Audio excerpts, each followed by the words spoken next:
He wants to see the men that are more powerful than him use their platform, use their means to help a community in need. That's what he wants to see. And he says, if you're not, I'm willing to walk away from it to show you just how serious I am about this situation. Skip, what has happened is that LeBron and I think a lot of the guys in the bubbles, and I think a lot of people outside the community are starting to see the progress slow that was generated from the George Floyd murder. And it's like, that was not what, and that was not what I expected. And he says, I'm down in the bubble, and LeBron says, I can do too, because a lot of guys, Kyrie was the first one to say, man, forget this. Let's just keep the focus on this, and then don't even worry about that bubble. But LeBron says, I can do two things.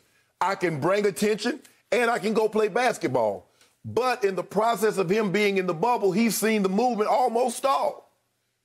And he's like, no, that's not why I came down here. Yes, I came to play, but I was hoping that the movement that had started after the brutal murder of George Floyd would continue. And it's not. And I think the people that could help, because remember, Skip, remember now, a lot of the things that were going on in the 60s, the NAACP Legal Defense Fund was a lot of white Jewish lawyers. It was a lot of whites that got on board. Really what started the Skip, when they killed those two Catholic priests down in the South, I think it was Mississippi, that changed the dynamic. Yep. LeBron says, you guys worth billions.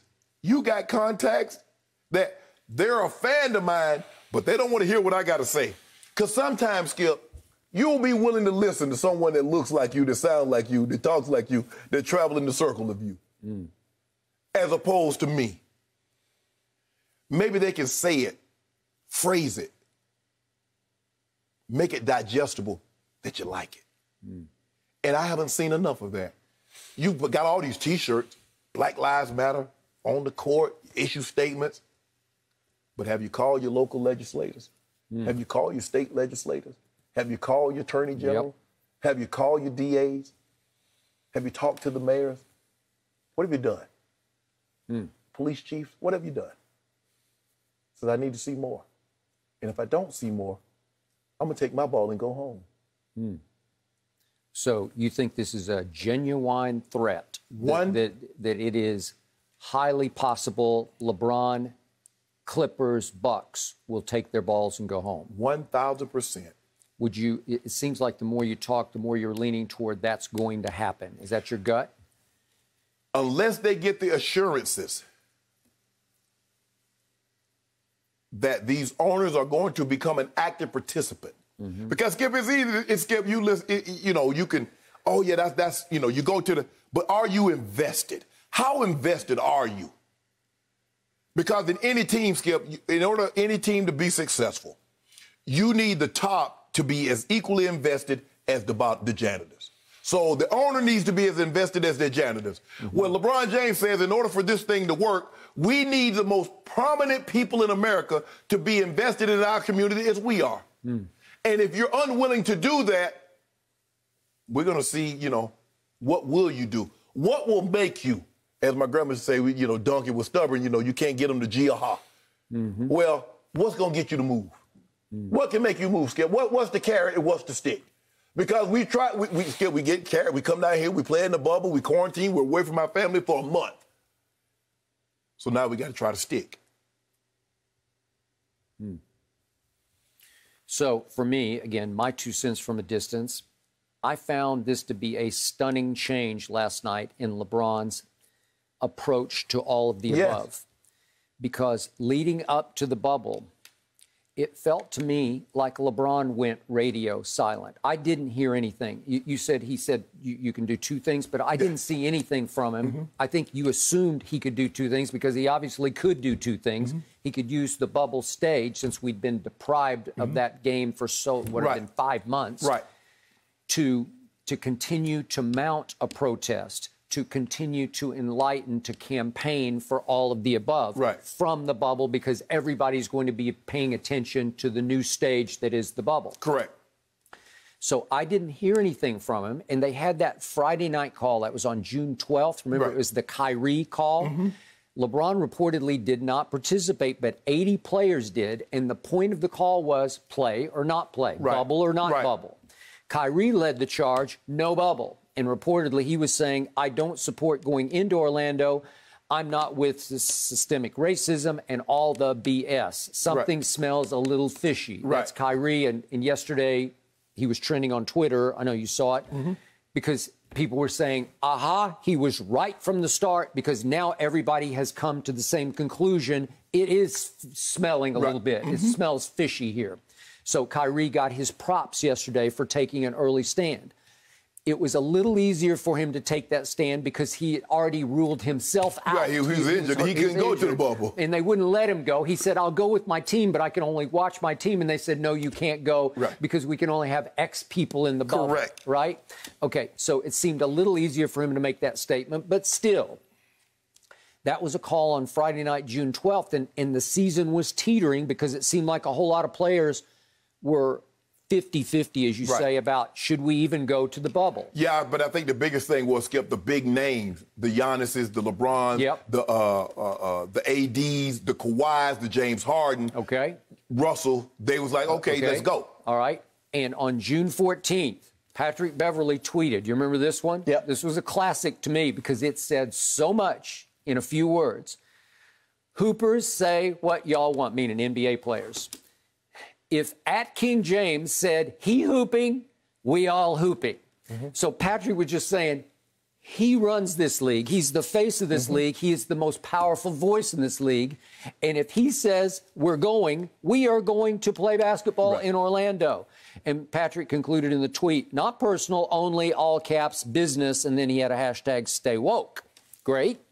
So he's basically saying the King is saying we're playing basketball. Right.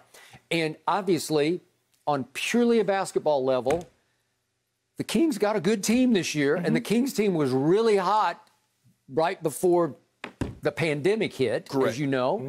And the King obviously has a real shot, a legit shot, maybe even an odds-on favorite shot to win his 4th championship this year in a sort of a sprint to the finish line in Orlando.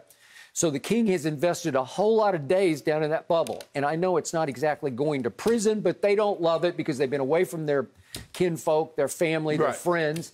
And it just gets to be cabin fever down in the bubble. So LeBron's invested all those cabin fever days where you've been stuck in your hotel room or playing video games just around the guys, the fellas. And all of a sudden, that happened in Kenosha, and LeBron flipped and went completely the other way. So he's invested all of this. They're coming off their best game. I mean, it was their most impressive game in the bubble, right? You've had some trepidation about can't make shots, three-point shots. They made shots. They made a whole bunch of shots, and he made shots. He played his best game. And so it shocked me that all of a sudden, off last night, he went completely the other way and appears, as you point out very strongly, he appears willing to risk all the investment in the bubble, a team that is poised to maybe win his 4th championship. And remember, obviously, I'm not saying his clock is ticking at this point. I'm not even saying the window is closing, but it's starting to come down to, well, you got to face reality. It's 17 years in the league. Of course. Okay. So he has to be thinking in the back of his mind, man, I got a shot here, because you talk about his legacy. He's got an off-the-court legacy, and he's got an on-the-court legacy, and it would certainly help to win a 4th championship, right? Yes. So he is apparently willing last night to risk this because it was a fiery, emotional, maybe even an angry 8 p.m. Eastern meeting in the bubble. All the players who wanted to attend, all the coaches who attended, even Jacob Blake family members virtually attending. It was quite a meeting, and I wish we could have been flies on that wall to hear what exactly was said. But in the end, he led the charge out the door of Lakers and Clippers, and the Bucks were already, so to speak, out the door. So the top 3 teams are threatening to call it off. Right. Well, what's Adam Silver going to do now? will still try to play? Does that make the Heat the favorite? You know, like all of a sudden? Skip, you know, the thing that made Muhammad Ali so beloved is that he was willing to give up something that had fought his entire life to achieve. Right in the prime of his career, he says, this isn't right, I'll go shut it down. He sure did. I don't think he still gets enough credit. It was 3 years in the heart of his prime. In the heart. Yeah. I mean, LeBron is 17 years in. This is, what was he, like 27-ish? Yes. Yeah. But the thing is, Skip, is that he's like, as you mentioned, all these things, he's in prime position. He's in the best position he's been in a long time to seriously compete for a title. Yep. And he said, I get that up. Because what's going on in my communities and what these minorities are going through and the systemic racism and the injustice and the economic inequality that I see is not worth this. Okay, here we go.